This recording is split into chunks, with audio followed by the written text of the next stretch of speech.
Great. Wow, loud. Welcome from me too. My name is Sophia Besch. I work on European foreign and security policy at the Carnegie Endowment in DC. And I am delighted to be chairing this panel on cross-Atlantic currents, so elections in the United States and in Europe and their effect on transatlantic security cooperation. We now have an audience live as well, a virtual audience. So let me just say again that we are hosting this panel as part of a day-long conference that Carnegie is organizing with UI here in Stockholm on Baltic Sea region security cooperation. We want to talk about the European Parliament elections that are happening this week all over the EU and the presidential elections that are happening in the United States in November. There are lots of differences here, obviously, but there are some similarities. And on both sides of the Atlantic, we're seeing right-wing ideologies threaten multilateral cooperation and emboldening national leaders to become a little more inward-looking and possibly abandon alliance commitments. And we want to dissect these trends, really, and debate what to do about them, how to adapt, how to mitigate, to put European security and transatlantic cooperation on a more stable footing. To do this, I am joined by a really excellent cast of speakers. I'll start to my left with Ian Bond, who is the Deputy Director of the Centre for European Reform in London. Then we have Anna Wieslander, who is the Director for Northern Europe for the Atlantic Council here in Stockholm. And you've met Dan Baer earlier already. Dan Baer from the Carnegie Endowment, Senior Vice President for Policy Research. The way that I want to structure this is that we're going to have a moderated conversation. So I'm going to engage the speakers and talk about the United States, the last 4 years, the next 4 years, Europe and the elections, and then talk about solutions a little bit. And then I want to leave some time at the end also for questions from you all. Right, so Dan, I want to start with you because I do want to look at the United States first. And looking back a little bit at the last 4 years of the Biden administration, this administration really came in with a focus on repairing and rebuilding relationships with allies based on the belief that cooperation yields better results than confrontation and coercion.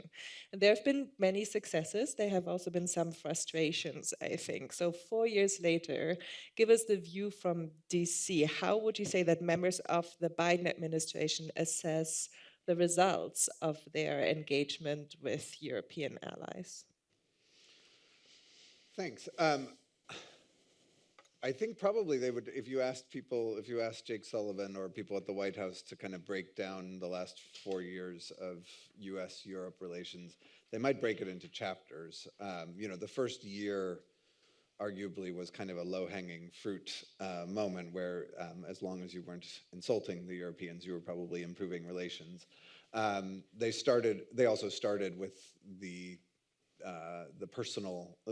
personality advantage of the fact that Joe Biden is kind of transatlantic by nature and believes so deeply in the transatlantic relationship that it's not really a policy position for him so much as it is a visceral impulse. And so they have a deeply transatlanticist president who has a long record of working on transatlantic affairs and repairing relationships, both after a president who was openly hostile at times to certain European leaders and to NATO, as well as post-COVID, when we all had this kind of giant punctuation mark that paused life in a way. There was kind of nowhere to go but up. I think once that first chapter of low-hanging fruit was harvested, a couple things happened. One, you get to the harder issues of trying to figure out exactly how to cooperate on defense, how to have a conversation about trade, which we're still not succeeding at in the way that we need to. When I say we, I mean the US and Europe, in order to be successful over the coming decades. And then obviously Ukraine and Russia's war against Ukraine came into it. Russia's war against Ukraine both catalyzed enormous cooperation between the US and Europe, and also raised the stakes of that cooperation and kind of brought home the geopolitical moment in a way that makes US-European strategic interests more palpable and makes cooperation easier on some things and harder on others. And so I think we're in a much richer, kind of more complicated place now, which cuts both ways. And I think we rely on the fact that this is a long game for the US and Europe, and that there will be an ongoing conversation, I'm sure the Biden administration hopes, over the next 4 years as well. And I think they've made enormous progress on kind of getting us back to a normal, despite the fact that the world is increasingly abnormal, getting us back to a normal where you're having the kinds of disagreements that good friends have rather than challenges that are manufactured. I will say the manufactured challenges, from my point of view, now exist more on the other side of the Atlantic. The United States cannot control the Franco-German relationship, for example. The United States cannot decide whether Germany will look inward or outward. I think there's an opportunity for improved cooperation within Europe that will make it easier for the United States and Europe to cooperate as well going forward. And maybe the best way to jumpstart that is to focus less on the kind of personality politics and more on where are the issues that we really need cooperation in Europe, like funding the expansion of the defense industrial base, so that the United States has a real partner to work with on that going forward. I think that's right, and that gives me a beautiful segue into Ian. A similar question to you, really, but from the European perspectives. I mean, European countries, several of them came out quite traumatized of the Trump years and into the Biden administration. The Trump years sparked a debate or invigorated a debate about strategic autonomy in Europe. Biden leadership, especially on Ukraine, I think has done much to alleviate that debate, but there have been strategic disagreements between friends over AUKUS, over Afghanistan, over trade relations with China. So if I would ask you today, how would you characterize the state of the strategic autonomy conversation after 4 years of President Biden in Europe? I think I would sum it up by saying follow the money, or perhaps follow where the money isn't. Because I think there's still a conversation, which is, in some ways quite timely, about Europe having to do more for itself. But when I look at defense budgets in much of Western Europe, and I think this part of Europe, Northern Europe and Central Europe is an honorable exception, but I think in many parts of Western Europe, there's an English expression, the penny has not dropped. In other words, people have not quite understood that something has to change. So, in the UK, we're still arguing about reaching 2.5% of GDP spent on defense by 2030 at best. That's frankly quite inadequate. And we're still doing better than a lot of parts of Western and Southern Europe. So the debate has moved on. It was partly driven by the Trump years. It was partly driven by the realization that the dependency that we had fallen into on Russia for strategic raw materials, particularly for oil and gas, was incredibly damaging, and we could not allow ourselves to fall into a similar dependency on China, except, I would add in parentheses, we have. But I still feel that there is a big gap between the rhetoric of strategic autonomy and the reality of the investment in it.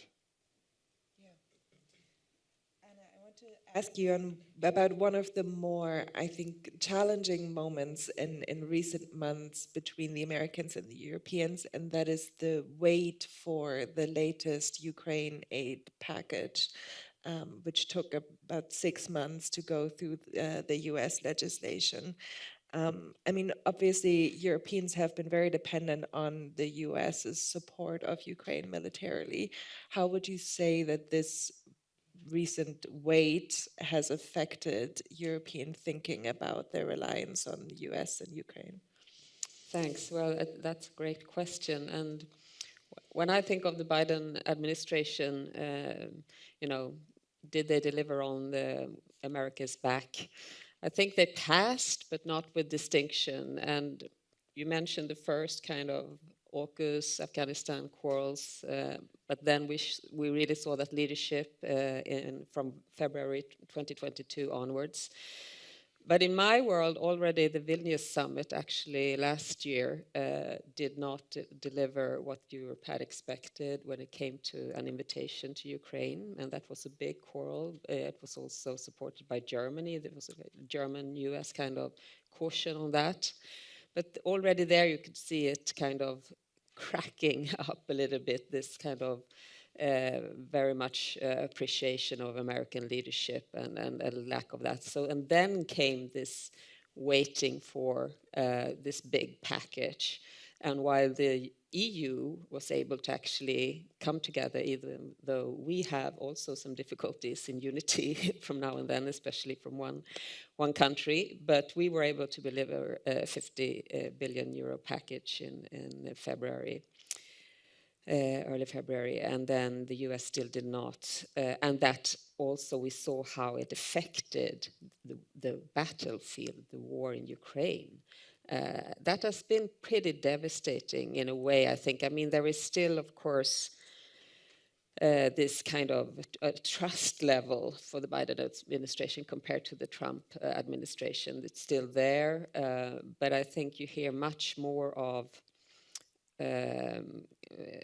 question marks, and also as we are moving towards the Washington summit on invitation to Ukraine, there are still voices in Europe that want this, although Washington has been very clear on expectation management here that this is completely off the table, but that is one such thing. We can see how there is still this talk about how far can Ukraine use the long-range missile striking into Russia. I mean, I don't know if anyone really understood what the policy is now. It's been, here and there. I mean, we know they're moving, but still it's not the clear kind of message that I think many European countries would like to see on support for Ukraine. So there are still, I think, it peaked, in my view, around 2022, and then it's going down again. So this is also interesting because moving into, I think we will discuss that further, what will come next.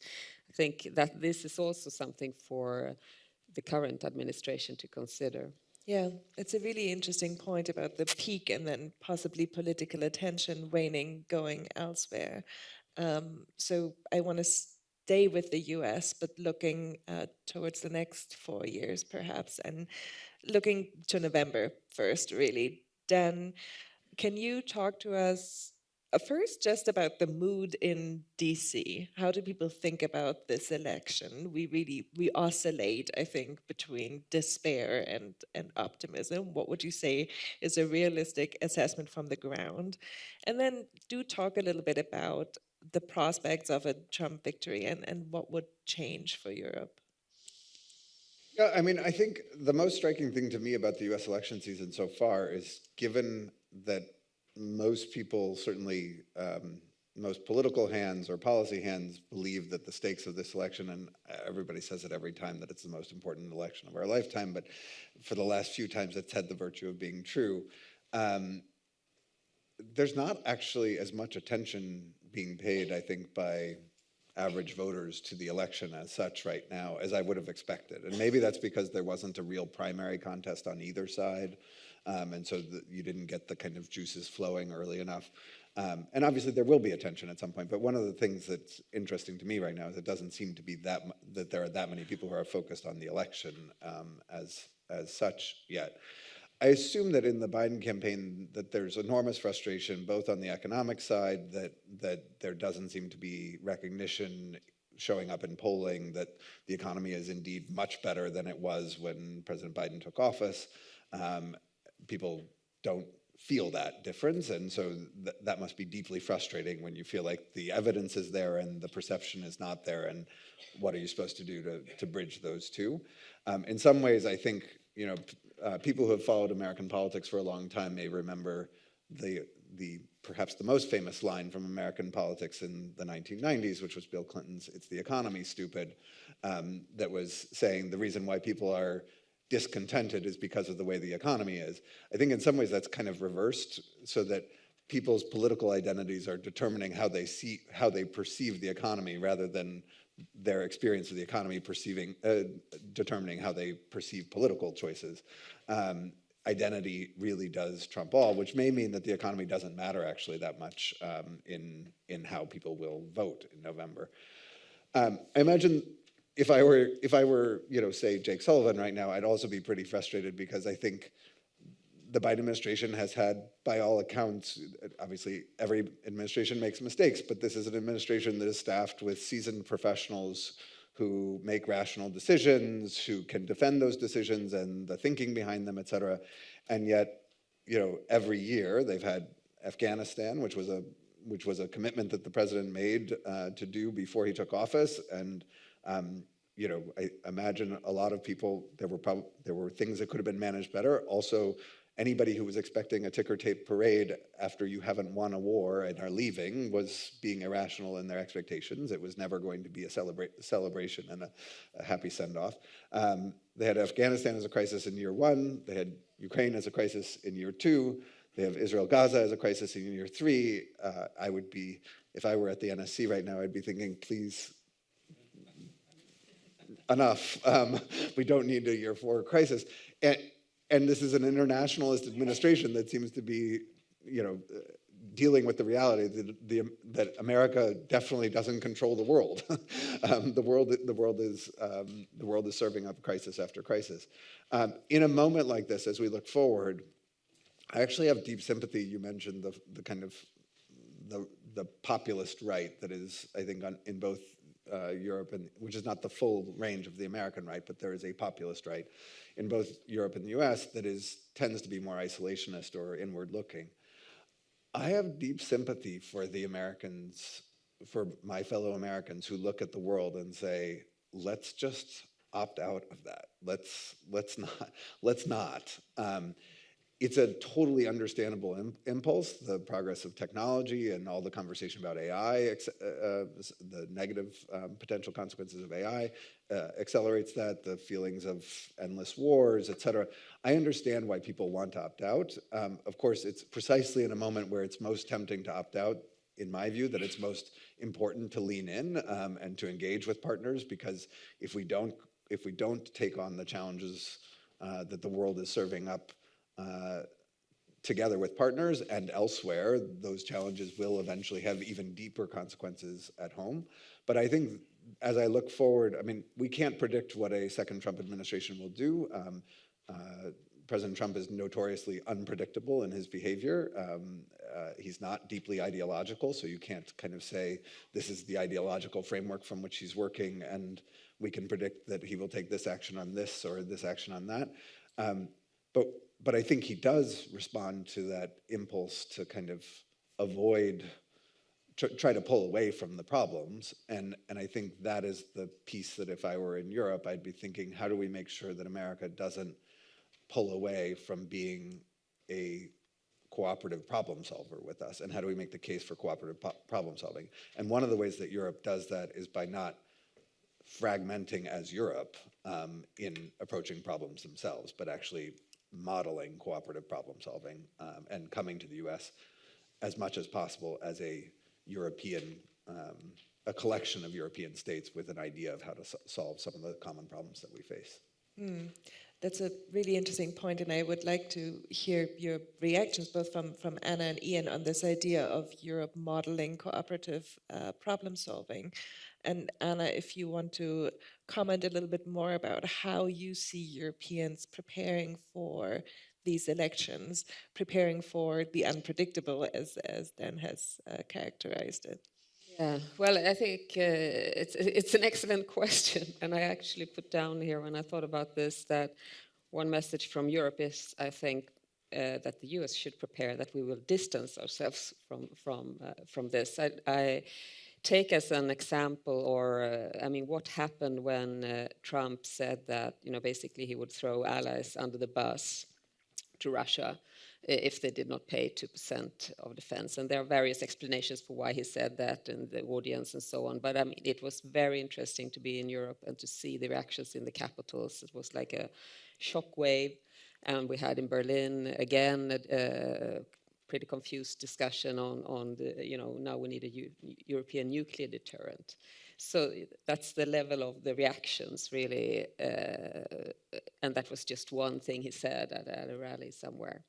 But I think, yes, Europe lived through Trump won, and to some extent it was not as bad as we thought. He did spend on defense, for instance. He was investing in the European Deterrence Initiative and a few other things, but on the whole it was a traumatic experience. And I think now that if there will be a second Trump term, I think the reactions, not perhaps here in Sweden, Northern Europe so much, but on the continent, as we call it, looking to Germany, France, the Netherlands, other countries, I think there will be very quick gut reactions just towards more of, again, European interdependence, European sovereignty. What can we do? And perhaps not from logical standpoints as much as an identity and trust issue. To some extent, identity, I think, because it is perceived as not congruent with some European values to re-elect a president also. I mean, just the trials and everything. And in the US, everyone believes that this is just, or not everyone, but you often hear that it's just a politicized process. But here, from a European perspective, it is a bit awkward that someone can be re-elected and still have faced so many trials and be, with a felon. So that's just one of many things, and then you can add on lists. It's typically European polite of you to say it's awkward. It's so polite. Yes.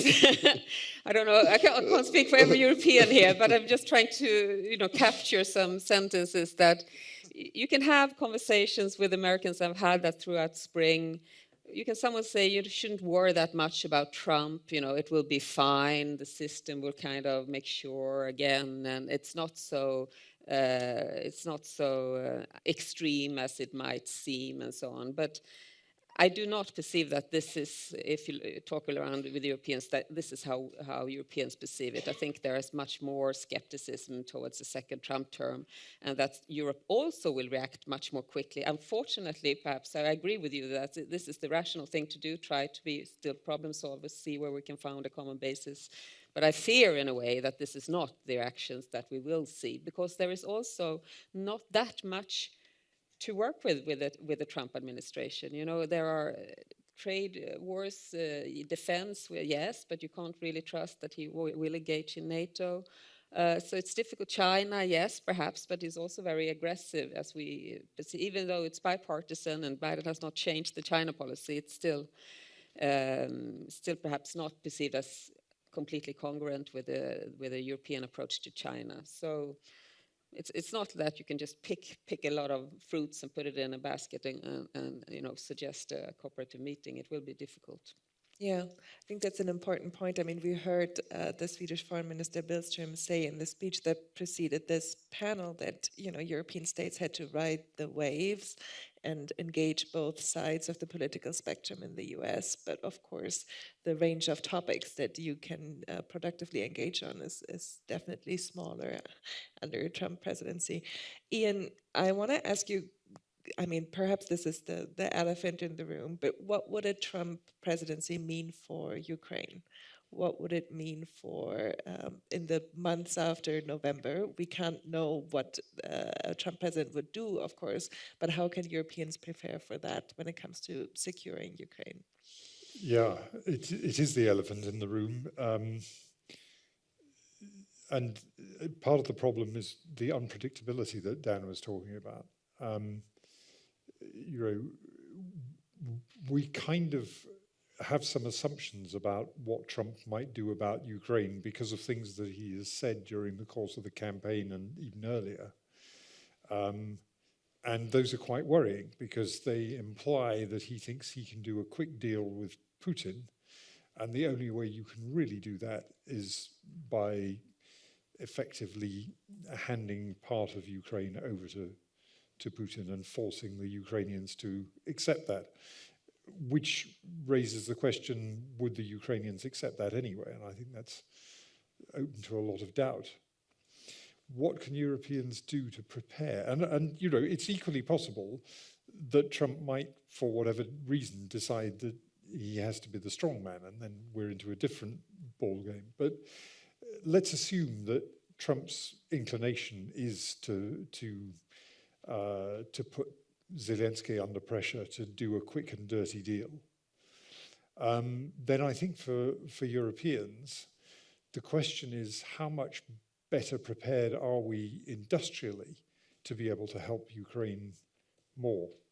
I mean, at the moment, only the US is capable of supplying equipment at the scale and the pace that Ukraine needs. And even for the US, it's a considerable strain. We're a very long way away from it. Now, you know, some things are happening. Germany, and I think it's a sort of German-Danish partnership, if I understand correctly, is building a new ammunition factory somewhere in the north of Germany. Flensburg, is it? We're stepping up production in the UK to a certain extent, but it's still quite limited. But I think we would have to invest a lot more. We'd have to invest quickly. We would have to look at doing some of the things that the Ukrainians themselves are doing in terms of rather unconventional ways of fighting this war. You know, we have a drones coalition, which is led by the UK and Latvia, which started out by talking about producing drones in the thousands at a time when Zelensky was talking about trying to produce 1 million drones a year. Well, I think we have to kind of scale up our ambitions and work out how do you actually tackle that? How do you, go in for a kind of devolved production model where you ask a lot of different factories to produce parts, and you assemble them on a devolved model as well. But we're a long way away from doing most of that thinking at the moment. We're still in a rather kind of conventional, we need to build large pieces of metal that take a very long time to manufacture. Okay, so we've moved on to Europe and the state of European defense, really. And Anna, maybe ask you to comment and elaborate on the challenges that Ian has just highlighted. I mean, obviously, we've seen European countries step up their defense. We've seen increases in defense budgets. We've seen far-ranging strategic decisions to join alliances, but there are still significant challenges. The industrial production capacity is one of them, the lack of ammunition, air defense challenges. How would you characterize the state of European defense today, and where do countries need to start?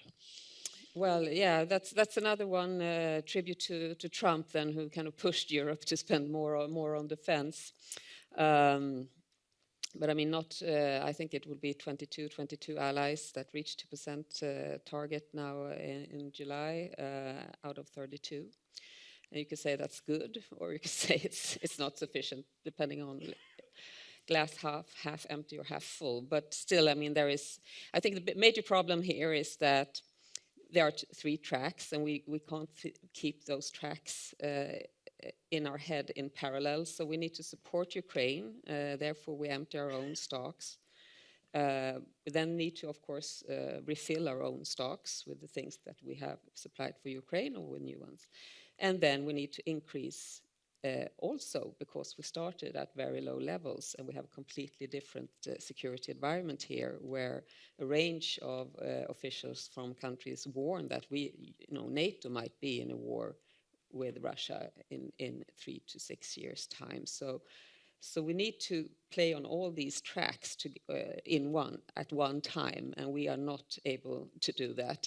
For the best part, we do deliver to Ukraine, not as much as we could have done, but at least it's starting to increase because of a major push from not least from certain countries, and NATO Secretary General, for instance, have been instrumental in this.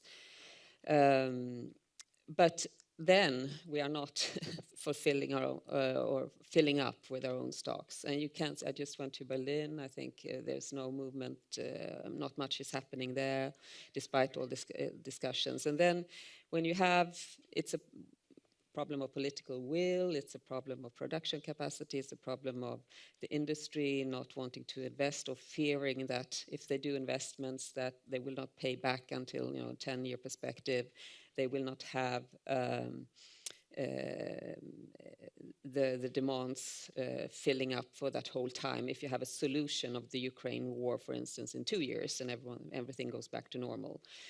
I don't think that will happen, but for them, for the calculus, they want more guarantees that this kind of production levels can be kept for a long time, and we don't really see that from many countries. Governments have not solved that, as I see it. It's possible that the EU could do more there as a guarantor of some kind of production levels. Might not need to cost the EU anything, like a bank guarantee, basically, that will kick in or not kick in the future, but this needs to be handled much more decisively, I believe. And the capitals are really key here, so that's one of the problems. The EU is rather weak here. And then on the third level, I think on just that we all nationally and collectively need to increase our defense capabilities. Of course, the fact that NATO has enlarged with Sweden and Finland, and that the new force model is running up, that puts pressure on it. There we also need to see more of EU, if we're talking about European defense, EU-NATO cooperation, where the EU can be an enabler, supporter, but NATO kind of drives the process, the demands that SACEUR sees. What does it need for the operational planning? What kind of forces does it need? What do we not have? Where are the enablers we need to get together? And also NATO standards throughout, so that we don't mess around and start making this very costly.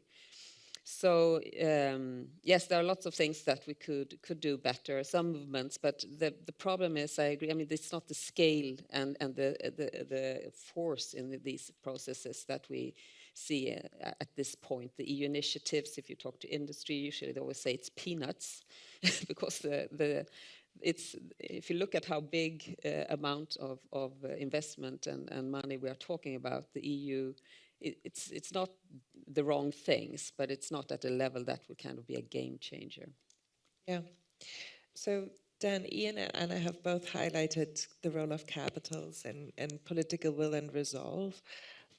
What does this situation, which this was a fairly dire portrayal of the state of European defense, what does that situation look like from the US? And I'm not going to ask you the who do you call the question, but who do you call? I mean, who are the leaders? We have talked today a lot about Nordic-Baltic regional cooperation. Are there countries that stand out to you from a Washington perspective that are sort of the new partners in getting European defense to where it needs to be?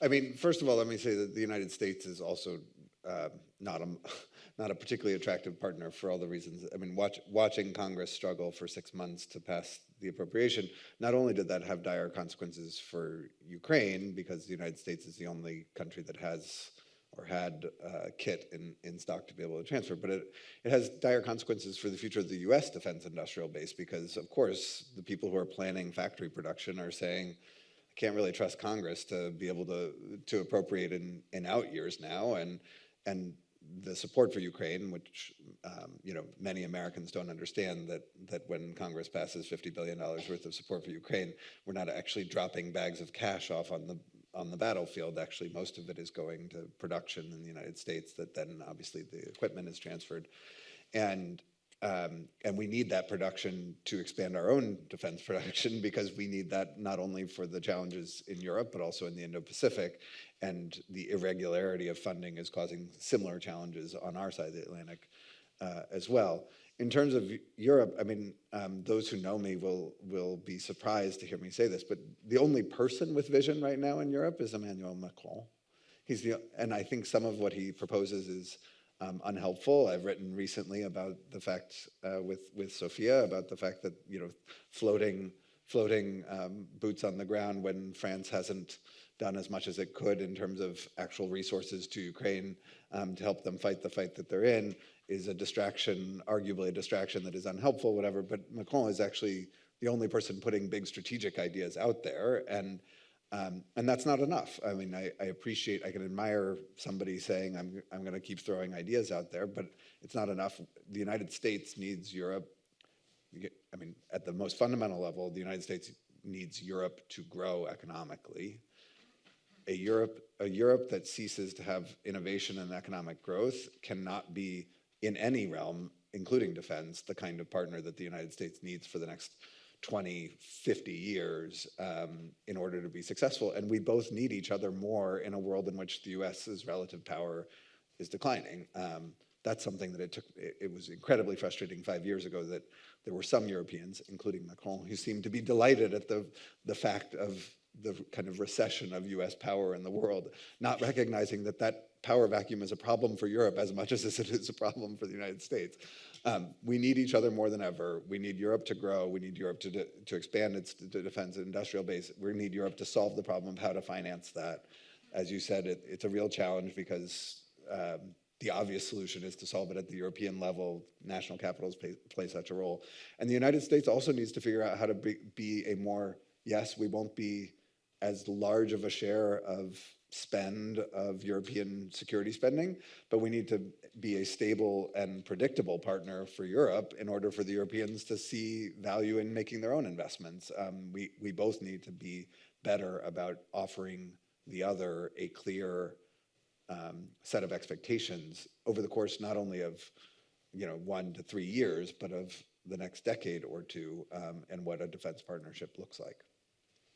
Right. So let's turn to the European elections and what the results of the European Parliament elections might change or not about the topics that we've been discussing here.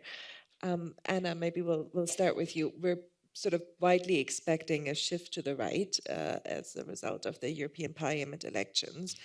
European right-wing parties have different priorities, different foreign policy priorities, but do you see a through line in terms of what this shift to the right in the European Parliament might mean for security and defense policy, enlargement policy, Ukraine policy? How concerned are you for reports about Russian disinformation campaigns in these elections? What are you looking out for now that we're approaching the ballot box? Yes, well, so I think it depends a little bit on the areas you discuss when it comes to security. So for the hardcore or kind of defense initiatives that we have seen these past years, when we analyze them, we don't usually look that much at European Parliament. Might be some budgetary questions, but as I mentioned, even though, I mean, it is important that the EU budget now goes to defense, there are still not large sums. I mean, they are not game changers. So I think in this aspect, it's not, it will not change the overall direction or the overall responsibility as I see it. It's mainly in the capitals in Europe that really needs to be change made. The question of a possible defense commissioner could be one such thing. If you have a commissioner for defense, that could also kind of help spur further initiatives, and possibly that might not materialize. I think what worries me when I look at it are issues such as migration, but also perhaps enlargement and climate issues mostly. And perhaps a general feeling of increased polarization or fragmentation in Europe. Also, how it will play out with the Trump administration, because we saw President Trump had he is not a friend of the European Union, to put it politely again, and could use this. See some benefits of spurring fragmentation in Europe, and this could possibly be something that causes problems from the European scene as well. So more broader issues that worry me than specific kind of defense issues. Interesting. Ian, the UK is not voting in the European Parliament elections, but I still know that you're a keen observer of these dynamics. So I'm interested in your assessment of what might change after the elections. And do feel free to also comment on the UK elections that are coming up and how a Labour government might approach Ukraine and the transatlantic security cooperation. Yeah. So, I mean, on the European Parliament elections, I think the one saving grace is that the populist right in Europe has a tendency to fall apart whenever it gets to specific policy questions, because there tends to be a great tension between if I can put it this way, I mean, this is probably an oversimplification, but between northern populist right wing who tend to be in favour of budgetary austerity, not in favour of the redistribution of immigrants who've arrived in the south of the EU, and often are actually quite solid on defence and related issues. And those in some other parts of Europe who want to spend a lot of other people's money, want to ship migrants somewhere else, and if it's somewhere else in Europe, that's fine as long as it's not in their own country, and who have often been heavily infiltrated by Russia in recent years, and are deeply unsympathetic to Ukraine and sympathetic to Russia. So I think the saving grace is that when they get into the European Parliament, they are probably going to have some difficulties. And I think there are already some signs that the bloc that used to be identity and democracy in the European Parliament is struggling to stay in one piece. So we'll see. I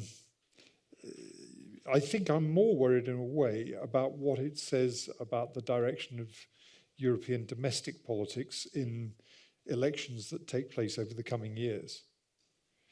You know, the rise of the AfD as a right-wing populist movement and the Sara Wagenknecht bloc as I mean, it takes elements of right and left, but a sort of left-wing, populist movement. You know, if they do well in the next German federal elections, that's quite a problem.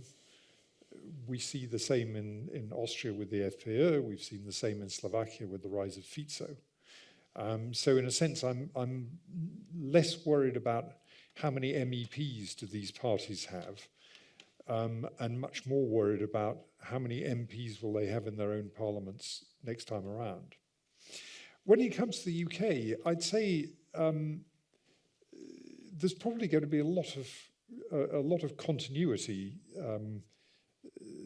notwithstanding all the kind of fire and fury of the election campaign.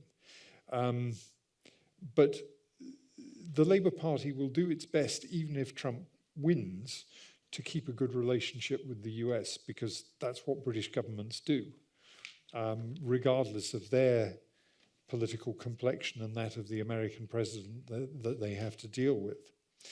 And I think I'm cautiously hopeful that on European issues, and particularly on security, foreign policy, defence, Labour is actually quite keen to try to improve those links. It was a part of the, particularly of the political declaration that went along with our withdrawal agreement, which basically said we were going to have foreign and security policy cooperation, which the Boris Johnson government essentially signed and then threw in the bin. And Labour is keen to get back and to revive some of the ideas that were there in the political declaration that was agreed at the end of 2019. So I think, you know, there's some reason for hope there. All right. I think, Ian, you raised a really important point, which is that these European elections have a sort of signaling function for what's happening domestically, and that they're often actually seen as a referendum by voters on national politics.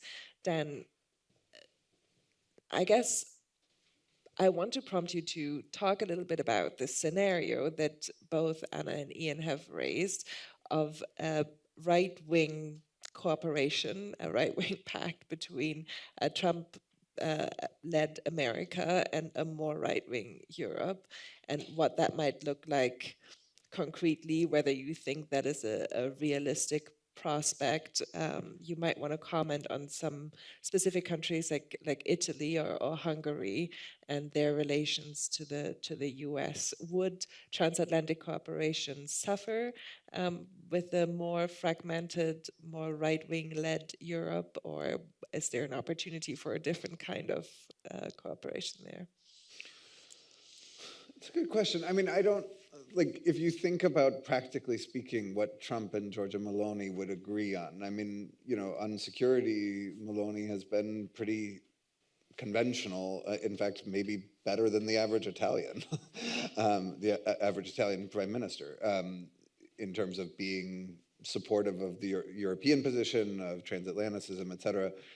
I don't know that they would, I mean, they might find common cause on some social issues, but there too, like, I would caution people, separating Trump's political base from Trump's own personal views is important, because his political base may have certain views that he doesn't actually have or isn't willing to necessarily prioritize in his policies. And so I'm not sure even Meloni's more conservative or reactionary, in some cases, domestic social views would be something that would be appealing to Trump to kind of partner on. Orban, I think there's a stylistic compatibility there that both of them have expressed, so I could see them having a relationship, but it's hard to see Orban ever having much currency outside in terms of being seen within Europe as somebody who's representative of Europe, even among people on the political right. And so I think they might run into the same thing. I mean, if there were a burst of European leaders who fit into the kind of populist right, they might run into the same thing that MEPs would, which is that nominally both Trump and they come from the populist right, but practically what do they actually agree on or want to work on? And there comes down to, you know, populism, whether on left or right, is essentially more theatrical than other forms of political leadership. And the theater, when the theater is the thing, then the practical cooperation question becomes also, okay, so what do you actually want to do here rather than perform? It would be very interesting to see whether there was a possibility of a kind of different kind of transatlantic partnership. I think the one place where that might be the exception to what I've talked about, and one of the things that I think is amazing that more people don't focus on in the US at this point, is that we, by all accounts, know who the next president of France will be. And France has a very powerful executive. And it is very likely, if you talk to a lot of French commentators, already predetermined that the next president of France will be somebody who is part of the populist right, and has been for many years. And the idea of a Marine Le Pen Trump cooperation, that seems more plausible to me than a Meloni Trump or a Orban Trump that turns into a, I mean, I think those two could see eye to eye on certain things or make deals in a way that I have trouble imagining other potential kind of European leaders partnering with Trump. And I think asking what the Trump-Le Pen relationship might look like in 2028 would be an interesting analytical question. Worried looks in the audience. So I'm going to ask our prompt our speakers to talk about solutions and the way ahead a little bit, and then I'm going to turn to you all, so you can start thinking about your questions and comments as well. But I think what I want to do is ask the same questions to all of you and go through some of the different avenues that have already been raised in terms of solutions, ways forward for transatlantic security cooperation. One is the future of NATO. And in that context, the debate over future-proofing the alliance, Trump-proofing the alliance, how promising are these attempts at building a European pillar within NATO? Anna, let's start with you. Well, I think it's possible, definitely. European allies and Canada, if you talk about like non-American allies, would need, of course, to invest more in defense. You see already if you are doing that, you have Poland up at 4% and you have others way up above 2% if we use that as a measure, a rough measure. I would like to see a pledge in Washington, D.C. on 3% of GDP on defense until 2030, the latest. Now, some said, even though we should work with burden sharing if there is a Trump administration and transactional things, someone said, don't throw it on the table because it will just bash Europe again. Now we are almost up at 2% on average. But I think that's really, yes, that might be a pragmatic way of doing it, but I don't think it's the right way of doing it. I think if Europe needs to decide, do we want to spend 3% by 2030? And if we do, we should put it on the table and we should deliver upon it. So a bit more agile leaning, then Europe can do things. Another example or idea is to put that Europe by 2030 will provide 50% of the capabilities needed according to the NATO defense planning process. At this point, the US is providing 70 to 90% of the critical enablers. And of course, this is not a good thing to meet Trump with and say that we want to take more responsibility, you should listen to us and so on. So take a grip of this as NATO is now moving into the new force model and do the investments needed. As the Americans usually say, show us the money. And let's show them the money. Let's show them that we can do things. Then we can deliver. It's basically us that are warning against something happening from Russia, possibly within 3 to 6 years. And we really need to react on that. We cannot expect that Washington will kind of take care of that for us. That's absolutely. I can understand any Trump argument on that, and I think lots of people can do that. But why give it away? That's my point.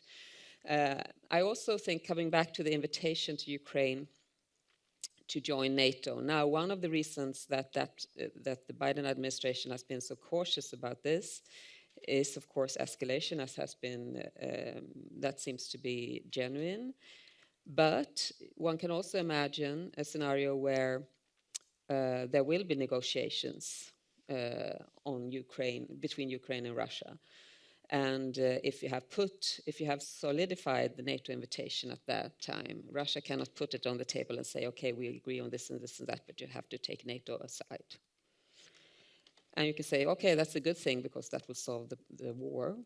Or you can say that, well, that's a bad thing because it will not solve European security. It will leave, a new gray zone, a new kind of buffer thing, a new kind of dividing us into spheres of interest. If that is not in a European interest, and we should know that by now, we should put that invitation on the table and say that this is a no negotiation part. If Ukraine wants to join, if that is part of the solution, then it should be completely possible. So in a few ways, I think that Europe is not moving as much as we should. We're still not leading as much as we need to do in order to be really security-proofing ourselves in various ways.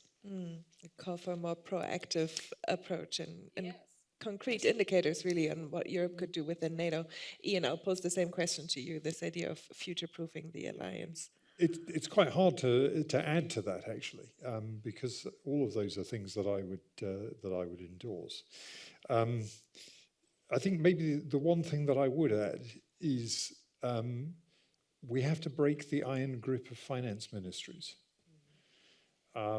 The EU has just adopted a new version of the Stability and Growth Pact. And there's a bit of room in that for extra spending on defense. But it is by no means guaranteed that you can invest more in defense without being punished by the Commission for exceeding your deficit targets. Frankly, that's crazy at a time when you have a war raging on European soil. These rules were put aside during the COVID pandemic, and rightly put aside. And they should be put aside now.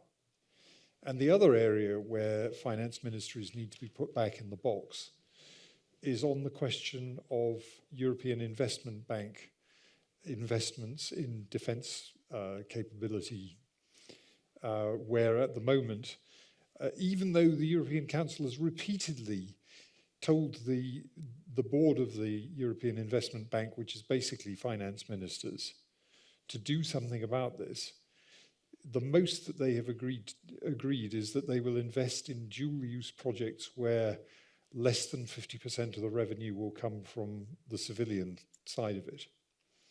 But, you know, if you need to build an ammunition plant, you can't go to the EIB for a loan, even though I would say that is a project of common European interest at the moment.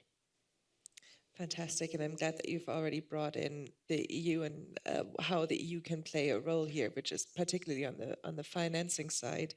Anna, you had mentioned the bank guarantees that the EU can provide basically already. But then I'll ask you to comment on both of these institutions, on NATO and on the EU. What does future-proofing, Trump-proofing NATO sound like to American ears? I'll be very brief, which is to say, I think this is one of those things where you can play out a bunch of different scenarios and try to game it out. The simplest thing is you just have to do real stuff as much as possible right now. That's how you future-proof it. You make it valuable. You do more. And in that respect, the French need to be more cooperative at NATO in order, that's in the French interest. They wrongly perceive being difficult at NATO to be in their interest right now. That's wrong. Everybody should be rowing together. Whatever you think is going to happen in the US election in 2024, whatever you think is going to happen in European elections in the coming years, we should all be working together to make it as valuable as possible and doing as many valuable things as possible as soon as possible. And we have great external catalysts for driving us to do that. And yes, the finances and all the rest, but like, don't overthink it. Just do real stuff, real practical stuff as much as possible and as fast as possible. Do real stuff. Ask real questions. We have 15 minutes now for questions from the audience. And I already see a few hands. We'll start here. I think we have a roaming mic coming to you, sir. Yes. Hello.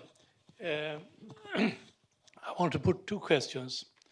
We are supporting a limitless support for Ukraine. The question is, how far is the European population prepared to sacrifice other interests in order to support this Ukraine?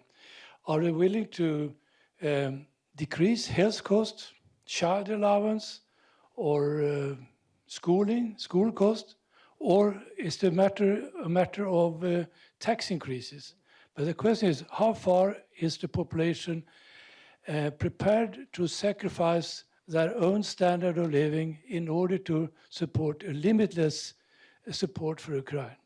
And the second question is for America. America has currently a BDP, a loan, a national debt of BDP of, differs a little bit, 130%, way above anything Europeans are allowed to have. And that debt is increasing, and China is paying back everything they can and changing the European, the dollar into a gold or whatever. How far can US financially support a limitless war in Ukraine? Thank you. I can answer the American part of that. Yes. Forever. The United States can afford to spend $50 billion a year on Ukraine forever. We can afford to spend $50 billion out of what is a $950 billion, going to be a $950 billion defense budget forever. It's the best money we spend. It's the most effective money we spend in our strategic interest. It is, this is not the reason to do it, but the fact is that it is, that the Ukrainians right now are tying around an axle one of the two most significant geopolitical threats to the world. And we can afford to spend $50 billion a year forever, and I'll answer it for the Europeans too, so can you. And it is more in your interest than any other $50 billion that the United States or Europe will spend on national security this year.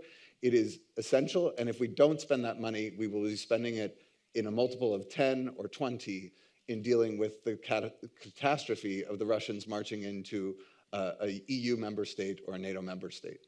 It is cheap, even though it sounds like a lot of money. Then let me, spontaneous applause. We can, we should. Will we? I mean, will there be, no, but I mean, talk to us about how Washington thinks about the next Ukraine aid package. Will there be another Ukraine supplemental going through Congress under either administration, Biden or Trump? I am less pessimistic on that question than I think, and maybe that's wish casting, but I'm less pessimistic than I think a lot of people in Washington are. I think there were a unique set of political circumstances much beyond the Ukraine, the question of US support for Ukraine that led to the 6 months. And also there's a stubbornness that happens once people get into their camps, et cetera. Obviously in December, January, the question of U.S. immigration policy and border security got wrapped up with the Ukraine funding, and that really slowed things down. I think hopefully we've learned something from that eventuality. We won't be in the same political context a year from now. There will not be a presidential election upcoming. So I think there are opportunities and there remains bipartisan support for Ukraine, bipartisan understanding of the strategic threat that Putin's Russia poses, bipartisan understanding of the fact that if we don't defend a rules-based order with respect to Russia, we can't expect to be able to defend it with respect to China. So I think those broad recognitions create a possibility to continue supporting Ukraine for as long as it takes in the US Congress. Obviously, the experience of the last year rightly gives caution to anybody in making bold predictions about that, but I'm more optimistic than maybe some people will. I don't think we can generalize from the experience of the last year. Great.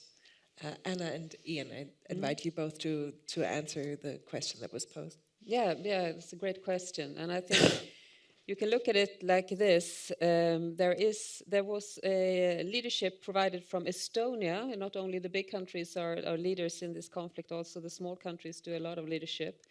They did a report where they figured out that if the countries in the Ramstein group that are providing the weapons, the military support to Ukraine, if they would provide 0.25% of GDP, each of that country, dedicated to Ukraine, that would be enough to sustain Ukraine for a long time. And after that, Estonia has made that dedication, Latvia has done it, a range of other countries have, often in conjunction with security arrangement agreements that countries do with Ukraine, have dedicated long-term funding, because also it's important that it's long-term in those countries. And that has played out well. And I think we have an interesting example here in Sweden, where we last week decided to spend 75 billion Swedish crowns a year until 2026 on military support to Ukraine. That's actually 0.4% of GDP. It's above enough. As you say, we can do it. It didn't cause a storm or new election here in Sweden. So I think the population it's okay to do it like that. What you might worry about is scenarios where it becomes really complicated, I think, for politicians, are perhaps vast increases in defense spending, like Poland going up to 4%. That could probably be difficult in some countries. It's easier for the Polish people with their history, Russia very close and so on. You can easily make those kind of trade-offs. But otherwise, it would be a political leadership issue to raise defense spending that much if it's needed. I think one difference in modern society, it started actually with US and the Iraq war. I think that you started borrowing to kind of conduct that war because you didn't want the populace to feel it. What you've done before in history is to say that these are really tough times and now everyone needs to sacrifice because we are going, to war. And for modern politicians, that's not the way you put it. You want to be able to sustain the living standard and then conduct a war if needed, but not to make trade-offs between those. So that's a lot of I would argue, modern politicians are not used to kind of doing that. And that might be a challenge for us if we would need to do that. But when it comes to military support to Ukraine, I think it's well beneath what we can handle. Yeah. So I agree with all of that. I think it's interesting. Macron has actually made a strong case, and I think a correct case, that European security can only be guaranteed if Putin is defeated. And the problem is, first of all, I don't think he's spending enough to achieve that. But secondly, other Europeans, even those who are spending enough, are not making that case vocally enough. I am not a great fan of Boris Johnson, but actually he was remarkably clear-sighted on the importance of the Ukraine war when it first started. And I think he did actually carry the British people with him, with very clear statements on how important this was strategically to us as well.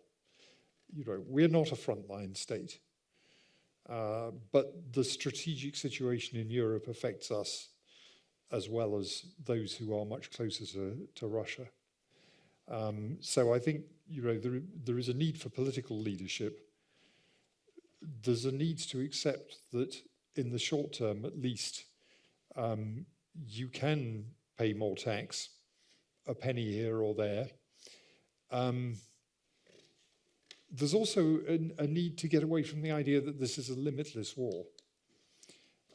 Because actually Russia's economy, even on the most generous interpretation of purchasing power parity, is about a fifth of the size of the European economy and about a tenth the size of NATO's combined economy. So the limits are on the Russian side more than they are on our side. And I think it's important not to build up the Russians into a kind of infinitely threatening force. Can I just, one other thing. I agree on not seeing this as limitless, or not buying into the idea that it's limitless. The other thing is to remember that there's an affirmative, exciting future for Ukraine that includes membership in the European Union, and that if Ukraine joins the European Union, if Ukraine were to reach the GDP per capita of Romania, which is not one of the wealthiest countries in the European Union, Ukraine's GDP would be 3x what it was before the war. If it were to reach the GDP of Poland, I think it would be 5x what it was before.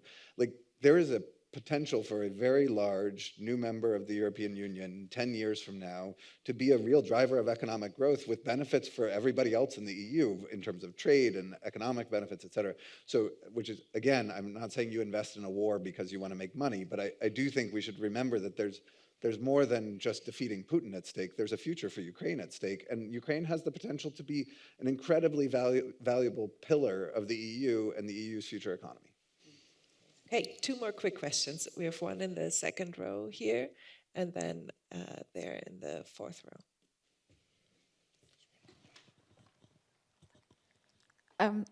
Minna Olander from the Finnish Institute of International Affairs. How can we solve any of these problems if Europe's largest economies are spending absolutely peanuts so far on the support for Ukraine?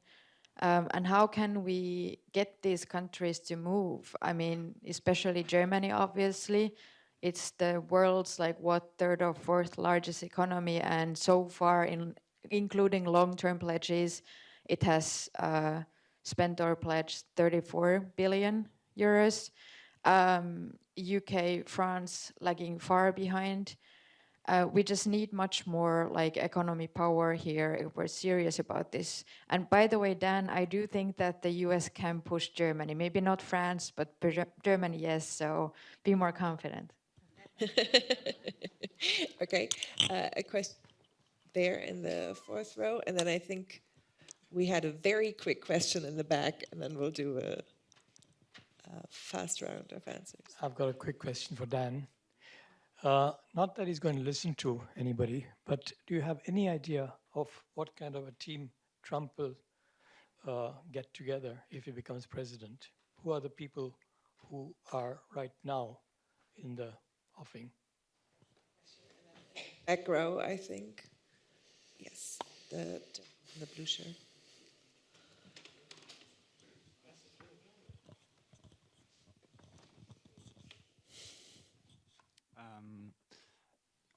Does this work? Okay. New York Times ran an article today on sort of EU falling behind China and the US economically. The lack of big tech, strategic industries. And then we have the refocusing on the Indo-Pacific and sort of shrinking demographies and so on. So there's like this growing concern of EU becoming, or Europe becoming geostrategically irrelevant. What are your thoughts on this question of irrelevance? And then to the extent that it's a reality, how does this strain the transatlantic relationship? Okay, you can all pick and choose, but I think, Dan, a couple of those were specifically for you. In terms of the Trump team, I don't have anything more than what you read about in the press. I mean, if I were going to guess who the vice presidential candidate is right now, I would guess it's Nikki Haley. I think that Rick Grenell is likely to be a senior official in a second Trump administration, and obviously knows Germany well, so somebody who's experienced and also spent a lot of time on the Balkans. So somebody who's experienced in European affairs, that could be good for Europe, actually.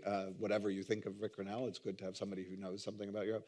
I don't know that he knows yet, and I don't think we know much more. Obviously, there's a big project at the Heritage Foundation that has been outlining a variety of policy initiatives, and they have a private list of people that they report that they have a private list of people that they expect to be political appointees in a Trump administration, but I don't think we know. I think it will be different from the last time, in the sense that last time he really did gather from the wider establishment Republican circles and people like Fiona Hill, or, you know, and I think it will be fewer people like that in a second Trump term. It will be more people who are part of the crew that has been developing his policies and remains part of that. It's a big circle to be an inner circle, but remains part of that big circle. Not too many generals. I would guess fewer. Yeah, I would guess fewer military, fewer uniformed military. You might see a rerun of some of the ones from last time, but I would guess fewer new ones. And I mean, yes, I think this is a huge strategic problem for Europe, and I think it's a huge strategic problem for the United States.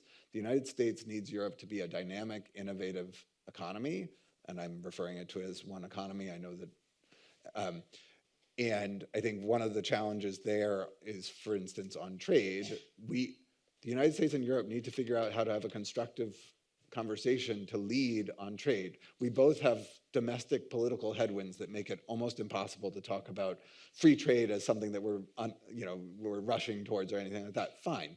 Those domestic political headwinds are a direct outgrowth of failures of our policies in the past, in my view, and so we should take them seriously, but we have to recognize that in the future, there's going to need to be a constructive conversation on trade. There needs to be a conversation on joint investment in shared industries. There needs to be much more collaboration at the research level, at the basic research level among our universities. There's a bunch of things that we can do to kind of deepen so that we're not talking about two separate economic bubbles that need to work together, but actually merging them in certain ways to make sure that innovation in the United States is being matched and paired with and driving innovation in Europe and vice versa. And you know, there are different views on the role of industrial policy in all of this, but the fact is industrial policy is happening in both places right now. Obviously, the IRA made a lot of people in Europe very upset, but the Europeans turned around and did something similar to answer, and I think both of us are investing a lot in trying to drive the technologies that will support the green transition. We should be working together on that as much as possible. We should be pooling our resources, looking for opportunities to join investment, certainly being ready to distribute the technologies that we might innovate in both places as easily as possible. And I feel concerned that we in the United States are not seized enough with the fact that we need the European economic engine to keep going and to grow in order for us to be able to protect our own economy and well-being in the next 50 years. And I think it's something both Europeans and Americans need to be focused on, driving European growth.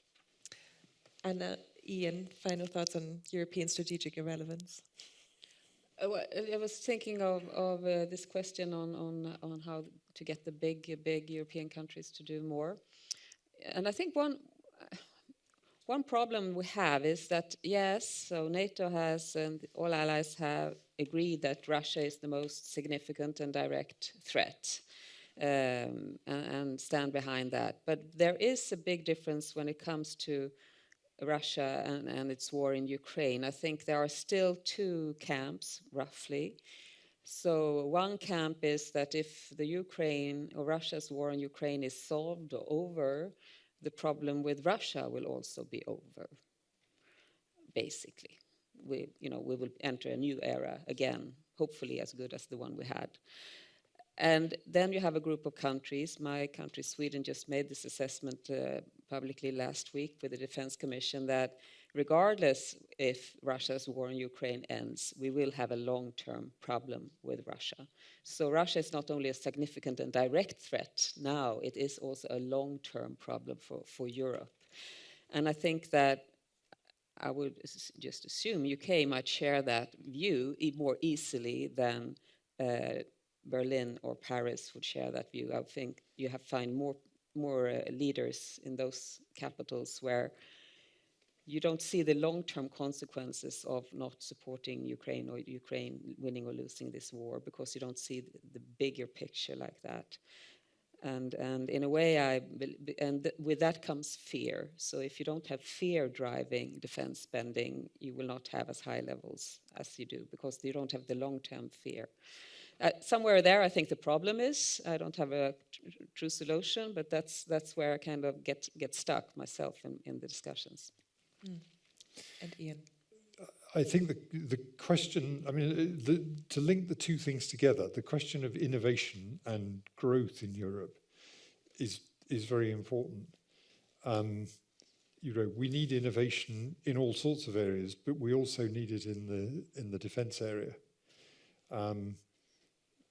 We do need to tell ourselves slightly different stories, and I think I come back to what I said about Macron and the idea that Europe can't be secure without defeating Putin. I mean, if you take that as being correct, which I do, then you're going to be prepared to invest more. If you don't think that's correct, or you have sort of pushed that off to the side of your mind, you're probably not going to spend enough. So I think the stories that European leaders tell themselves have to change. And I guess people like us are part of the way in which that changes, but events on the ground are also part of the way in which that picture is changed. On the question of Europe's geopolitical irrelevance, I would slightly challenge that at the moment, because we are still, we collectively, I'm still we, okay, I'm still in Europe even if I'm not in the EU. But Europe and North America collectively are by far the most important economic blocs and the most important democratic blocs. Now, is Europe in decline?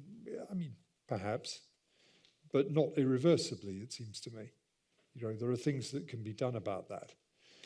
But geopolitically, I think we will remain important as long as we have large economies which play a globally important role, and we have significant armed forces which also play a globally important role.